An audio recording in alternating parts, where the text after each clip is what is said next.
hardest part about this recipe is the shopping, because fresh hams aren't usually available outside of the holidays. So we found it best to call the store ahead of time and place an order. Also, know that there are 2 cuts of fresh ham. You have the sirloin, which is up higher on the leg of the pig, more towards the hip, and the shank end, which is on the lower part of the leg. And we're going to use the shank today, and Christie's going to show us how to do it.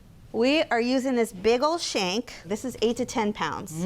One of the reasons we're using this is because it's just a lot easier to carve. And when it comes to dealing with a big cut of meat like this, we'll take shortcuts anywhere we can. We found that in order to get this whole big roast to cook the way we wanted it to without drying out, we got to get rid of the skin. As we take off the skin, we'll also trim the fat. We want to leave some on, about 1/4 to 1/2 inch. It's going to help insulate the meat. So I find that using a bony knife and a chef's knife, I can get into the nooks and crannies a little bit better as I go. I'm just going to make an incision to sort of open this up. So I'm just kind of skimming it off the fat, and using a good sharp knife is essential. I don't want to cut too much into the meat. I just really want to skim the skin off of the fat. I'm going to be moving this around as I go too, because you just want to get the best angle, and that's going to change as you go. Now here you can see I'm coming upon the fat cap. So there's a lot more fat here, and we do want to leave some of that on. Now that looks pretty good. As I mentioned, we wanted to have about 1/4 inch to 1/2 inch of fat left on the ham, and I think this looks great. Now I can cut my crosshatch. So I'm going to cut down through the fat, but I don't want to cut into the meat. Cutting a crosshatch into the fat is just going to help the fat render by breaking it up, and it's also going to give any salt or flavorings a place to penetrate. So I'll make the crosshatch about 1 inch wide, and we're going to go all the way around the ham. But just through the fat? Just through the fat. We don't want to cut through the meat. Okay, I think we're back to the beginning. Looks great. The problem is this is a huge roast. Anything we put on the outside will only penetrate so far, right? So we're going to flip this over, and now I'm going to cut a slit in the bottom part of the ham. So about 4 inches wide, and I want to go about 2 inches deep. That's going to give us a little pocket where we can hide some seasonings. I think that looks about right. Now, of course, we're going to start with salt. So I have 1/3 cup of kosher salt. I also have 1/3 cup of packed brown sugar. So we've got a little salt, a little sugar, and we wanted to add some kind of a fresh flavor. This is a pretty mild flavored meat. So this is 3 tablespoons of fresh rosemary, minced, and a tablespoon of fresh thyme, also minced. I'll just give this a stir. Now we're going to take half of that rub, and we're going to put it in our little secret spice cabinet. All right, I think that looks good.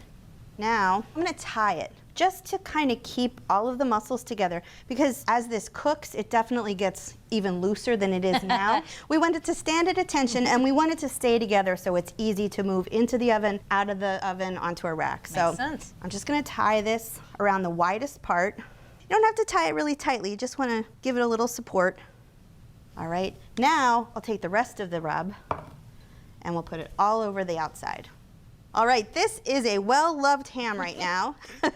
I think we've hit every piece and nook and cranny. Now it's time to wrap this up in some plastic wrap, and we're going to give it time in the refrigerator for that seasoning to do its work. So at least 12 hours, even better if it's up to 24 hours.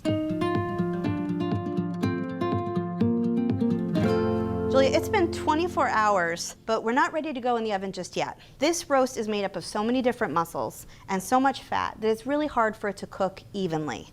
So our solution to that was to use an oven bag. Oh, clever. So I'm just going to pull this up over the ham, and it's going to create a nice moist environment that's going to conduct heat a lot more evenly and efficiently than the dry heat of an oven would. Makes sense. Worth noting that you can't just use any kind of plastic bag here. You need one designed specifically for the oven called an oven bag. And you can find them at any supermarket right in the same aisle as the plastic wrap and the aluminum foil.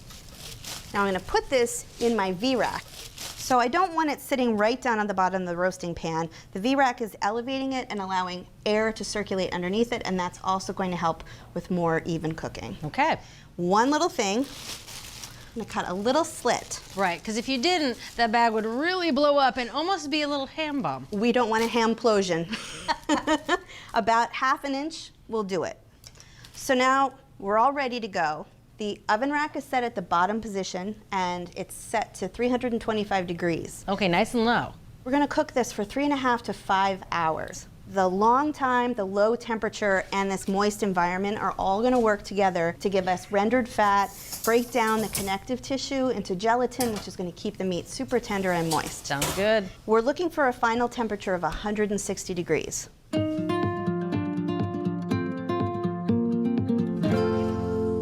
Ooh, that smells good. It's amazing what about 4.5 hours in the oven will do. Ugh, it smells so good. It does.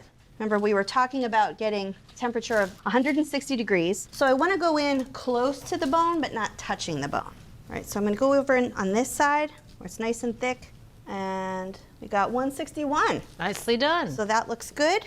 Now, we have to leave it here. This ham thrives on neglect, so we're going to let it sit here for an hour. So it's going to carry over cook. So see you in an hour.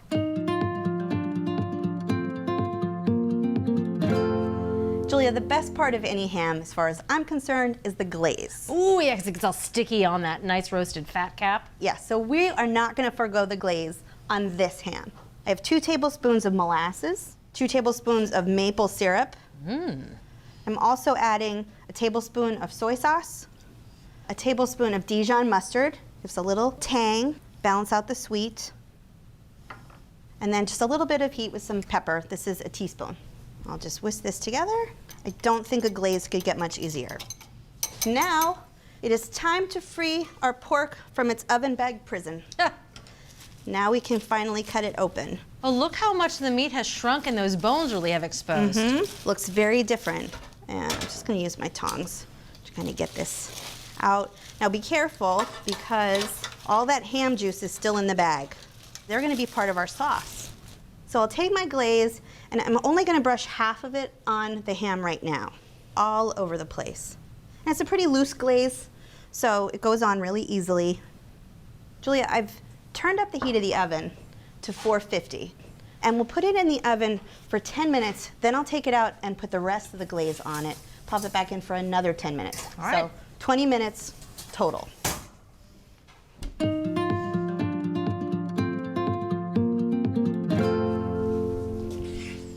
Oh, Goodness, Christie. wow. That is a looker. It really is. Well, that's a ham. That, my friend, is a ham. Well, first we gotta move this baby. I think the easiest way is to use that bone as a handle. Oh, So I'm gonna use my towel so that I don't burn myself. good idea. Get a grip on the bone, and I'm gonna use my carving fork to kind of get a grip on the other side. Okay. Now, we do need to let this sit for about 20 minutes to let all of those juices go where they're supposed to, so they're not out on the carving board. In the meantime, remember I told you that all of those juices are gonna make up the sauce. But there's a good amount of fat in there, and we wanna separate that. So I have my fat separator all ready to go. And in the amount of time it takes for the pork to rest, the sauce will separate, and we'll be ready to carve it and plate it up. It's slicing time. All right. But as much as I know you were excited to eat the piece of twine, I'm gonna remove it. We're gonna cut this about a 1/4 inch thick, and just starting with the end and that delicious fat cap.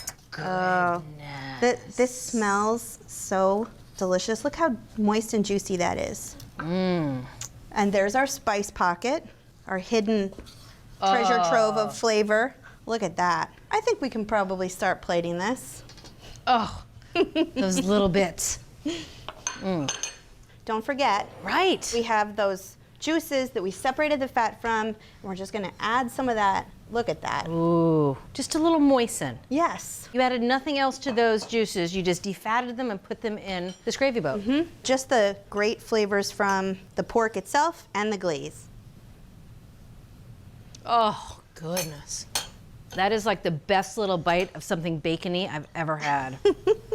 And the rosemary and the thyme are so nice with the milder flavor of the pork, and that sweetness in there just works with the herbs. It's totally a ham, but it's just not at all what you're expecting, but it's even better. It's better. Christie, this is delicious. Thank you. You're welcome. So if you want to make this impressive fresh ham, start by removing the skin, then cut a crosshatch pattern into the fat. Tie the base, rub with an herbed brown sugar and salt mixture, place the ham in an oven bag, and roast in a low oven for several hours. Let the ham rest on the counter, then before serving, brush with a maple molasses glaze and finish in a hot oven. From Cook's Country, an amazing recipe for slow roasted fresh ham. This is really killer.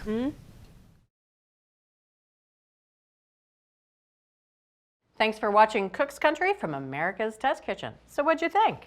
Leave a comment and let us know which recipes you're excited to make, or just say hi. Now you can find links to today's recipes and reviews in the video description. And don't forget to subscribe to our channel. See you later. Alligator.